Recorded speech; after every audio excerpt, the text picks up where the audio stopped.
Entonces, tenemos pedida la palabra para la profesora Kemi Oyarzún, ¿cierto? Para Emma, hay una pregunta, una reflexión abierta, pero que se menciona, ¿cierto? Una opinión de Kemi y de Cristian, y la última pregunta esta también para Rolando y Kemi. Sí, bueno. A ver, había muchos temas ahí en el medio. Yo quisiera plantear que, primero, la medicalización no solo ha sido hacia los transexuales, hacia las disidencias sexuales. Piensen ustedes que se armó todo este cuento que las mujeres éramos histéricas y que la histeria tenía que ver con unos humores, unos humos, unos vapores malignos que pedíamos del útero. O sea, aquí lo primero es cuestionar la medicalización y la supuesta objetividad de la ciencia, porque la ciencia tiene sexo, como decía Virginia Woolf, y está contaminada por el padre, así lo dijo ella al comienzo del siglo XX. Bueno, entonces, normalizar, como decía Cristian, sospecha. Elegir parámetros de lo sano, de la locura y la cordura, de lo sano y lo insano, sospecha. ¿Quién determina la normalidad? ¿Desde qué parámetro? Bueno, y ahí nos metemos en todo el asunto de sexualidad y poder, que yo creo que ha estado implicado en todas las posiciones. Segundo, la violencia. A ver, yo sí veo la taza menos llena de lo que decía Rolando. Creo que siempre hemos tenido esta diferencia, ¿no? Y la veo menos llena porque resulta que si yo me meto en solamente el nicho de las mujeres que trabajamos, voy a decir, para el 2020 vamos a hacer 44%. Entonces quiere decir que estamos cada vez mejor.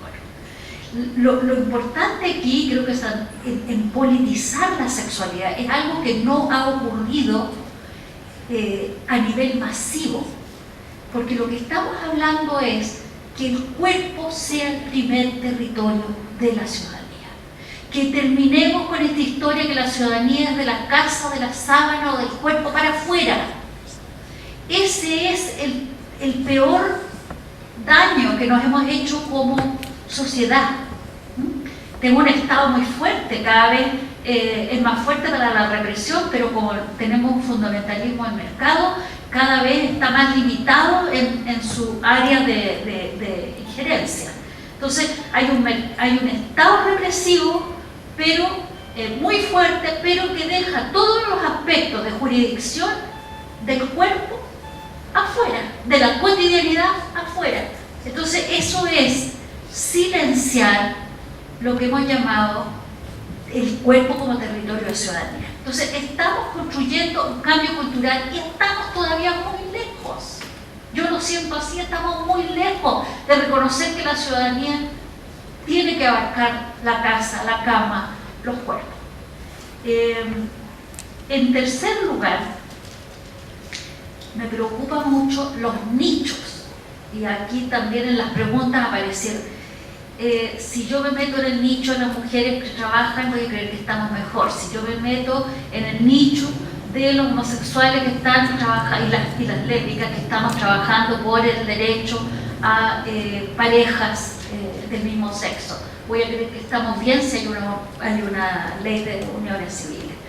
Pero resulta que si nos ponemos, y algo así dijo Cristian, si nos ponemos a pensar que tenemos convergencias, todos estos nichos son fácilmente cooptables si los tomamos tribalmente, que es lo que hemos hecho hasta ahora. O sea, el móvil trabaja con esto, los sindicatos trabajan, ¿me entienden? Entonces, parcelarnos como ciudadanías es un grave problema, y ese grave problema viene vinculado para mí a la democracia inconclusa. ¿Y cuál es? Obviamente, uno de los temas es el cambio constitucional, como mencionó alguien. Pero el otro tema tiene que ver con nosotros. Somos más del 50% de personas que estamos luchando por cambiar la ciudadanía y involucrarla más en lo personal, en la ciudadanía del cuerpo, etc. ¿Qué pasaría si encontramos lugares de convergencia para articular movimientos que profunda y radicalmente sacuden y socaven esta civilización que hemos heredado y que se ha rigidizado con los 17 años de dictadura que no hemos podido todavía sacudir? Yo creo que lo voy a dejar hasta ahí. La tarea para mí es convergencias y no lo hemos hecho. Muy bien, sí, para que alcancemos a hacer otra ronda de preguntas y otra ronda de diálogo necesitamos ser más sintéticos en las preguntas y en las respuestas, porque si no a las dos nos van a estar y no vamos a alcanzar a Rolando. Ya, muchas gracias. Mira, a ver, ahí respondiendo algunas cosas. Por cierto, la pelea jurídica por igualdad no es la quinta esencia de los movimientos de minorías sexuales. Es una más de las herramientas y uno más de los caminos. Nosotros creo que lo fundamental que hemos hecho desde las organizaciones de las minorías sexuales tiene que ver fundamentalmente con el tremendo cambio cultural que hemos provocado respecto de los ciudadanos comunes y corrientes. Y la búsqueda de igualdad jurídica son herramientas para precisamente esa ciudadanía plena de todo, independientemente de la orientación sexual, del origen étnico, y no nos parece menor esa igualdad jurídica, esa igualdad ante la ley. Y creemos que, y no nos parece menor porque por lo menos nosotros procesamos todos los días casos de discriminación en el ámbito de la salud, el trabajo, la educación. Dicho eso, por cierto, estamos trabajando en el campo de la educación, que era una de las inquietudes de una de las alumnas que preguntó, y hemos elaborado 2 manuales, Educando la Diversidad. Hemos sido una de las hemos intentado con todos los gobiernos, los 20 años de la concertación y el actual gobierno, hemos insistido con una política nacional de educación sexual que incorpore todas las miradas y toda la diversidad que hay en la sexualidad humana. Sin embargo, la clase política, en términos estrictos, lo vuelvo a repetir, es bastante conservadora y transversalmente conservadora en estos temas y no hemos podido avanzar. En el tema de igualdad para las parejas, por cierto, estamos peleando con proyectos de ley en el Congreso Nacional. Hay una presentación al Tribunal Constitucional cuestionando precisamente la constitucionalidad del artículo 102 que establece que el matrimonio entre un hombre y una mujer. Eso debería haber un pronunciamiento en los próximos meses. Por lo tanto, creo que estamos intentando abordar en la medida de nuestras capacidades todos los aspectos que involucran la vida humana de una persona que tiene una orientación sexual distinta, una identidad de género distinta. Ahora, respecto de lo que decía Kemi, respecto de las convergencias, estamos de acuerdo. Yo creo que, por lo menos de parte de la organización donde nosotros trabajamos, hemos tenido una política de alianza, de trabajo conjunto con todas las organizaciones de la sociedad civil y particularmente el trabajo con las organizaciones de mujeres ha sido súper complicado. Ha sido súper complicado porque, entre otras cosas, creo que hay que ser súper transparente. El feminismo en términos estrictos no se ha hecho cargo de cuáles son los puntos de encuentro y cuáles son los puntos de divergencia con las mujeres lesbianas.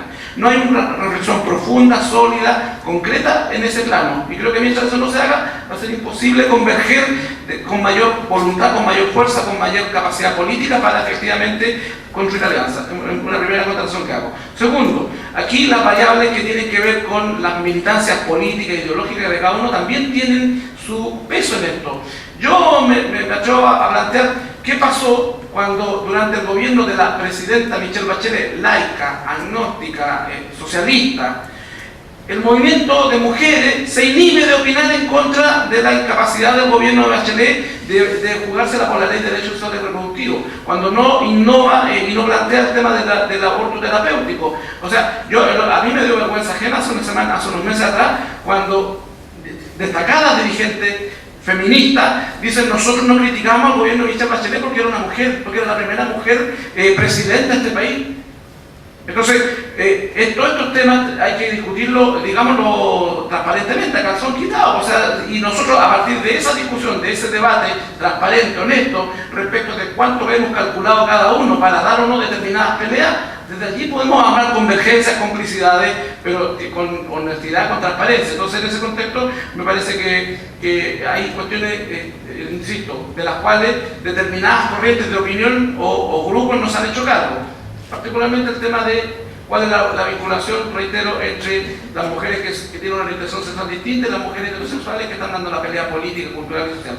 Y por otro, cuál es la autonomía que debemos tener las organizaciones sociales respecto de los partidos, respecto del gobierno de turno, y finalmente a quién intentamos representar.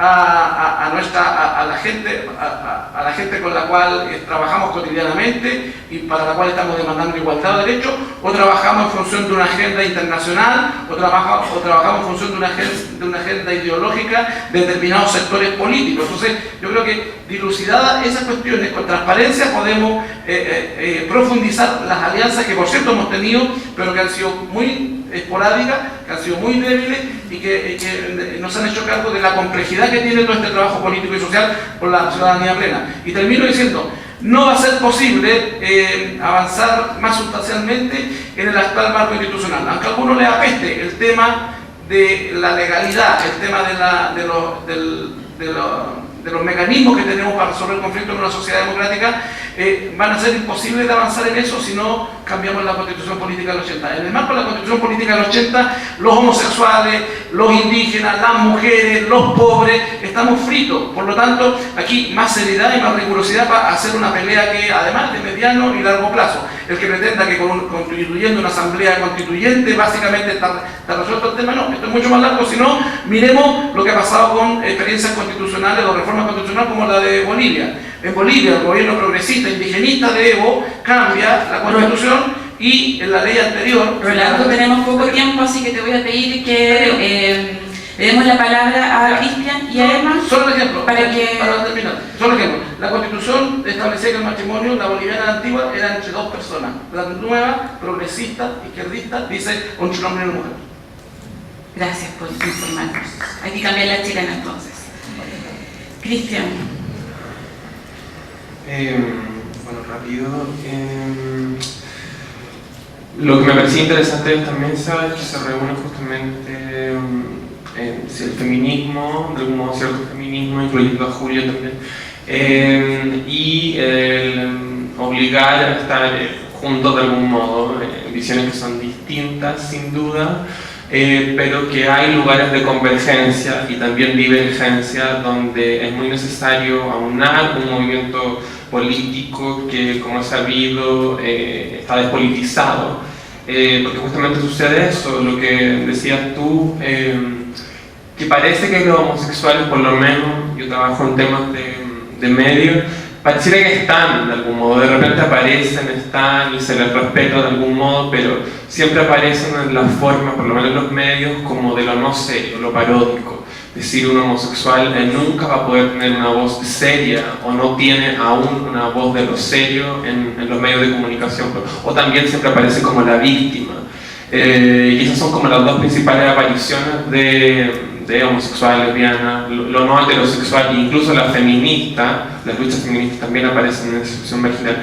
Entonces, pensar justamente que el principal problema de nuestra democracia hoy es justamente la política instaurada por la concertación, una política de los acuerdos, donde justamente había que aunar diferencias, y al aunar diferencias se excluyen, se suavizan las diferencias, ¿verdad?, entre la izquierda y los polos de derecha para hacer una sociedad más justa. Entonces, algo similar también ocurre con los temas que generan escozor, como la diversidad sexual y el feminismo, la disidencia, porque de algún modo tienen que ser neutralizados por nuestra cultura, y de ahí hablar de una sociedad conservadora. Y bueno, entonces hay que consideramos politizar, radicalizar, eso no significa tirar piedras, yo creo, puede ser en ciertos casos, pero de algún modo radicalizar otras posturas, es decir, yo creo que presentarte como gay o lesbiana, bueno, y como creer que eso lo dice todo y que va a generar una discusión, creo que muchas veces a plantearte así muchas veces genera una tolerancia y todo se queda ahí, es decir, yo te acepto y nos quedamos en esa relación como de igualdad. Eso, entonces dudar un poco más, dudar de nuestra política y sexualidad. ¿Emma?